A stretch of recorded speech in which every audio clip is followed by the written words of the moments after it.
பின்னர் இருவரும் கப்பலில் இருந்து இறங்கி நடந்தனர். முடிவாக வழியில் ஒரு சிறுவனை அவ்விருவரும் சந்திக்கவே அவர் அச்சிறுவனை கொன்றுவிட்டார். கொலை குற்றமின்றி ஒரு பரிசுத்தமான ஆத்மாவை நீர் கொலை செய்து விட்டீரே, நிச்சயமாக நீர் மறுக்கப்பட வேண்டிய ஒரு தகாத காரியத்தை செய்துவிட்டீர் என்று நபி மூசா அலைஹி வஸலாம் அவர்கள் கூறினார்கள். அதற்கு ஹில்ரு அலைஹி வஸலாம் அவர்கள், நிச்சயமாக நீர் என்னுடன் பொறுமையாக இருக்க சக்தி பெறவே மாட்டீர்கள் என்று உமக்கு நான் முன்னரே கூறவில்லையா என்று மூசா நபியிடம் கேட்டார்.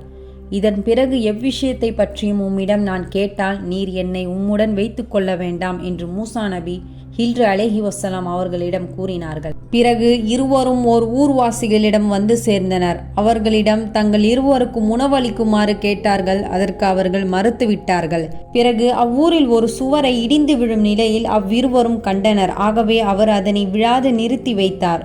அதற்கு மூசா நபி அவர்களிடம், நீர் நாடி இருந்தால் அவ்வூராரிடம் இதற்குரிய கூலியை எடுத்திருக்கலாமே என்று கூறினார்.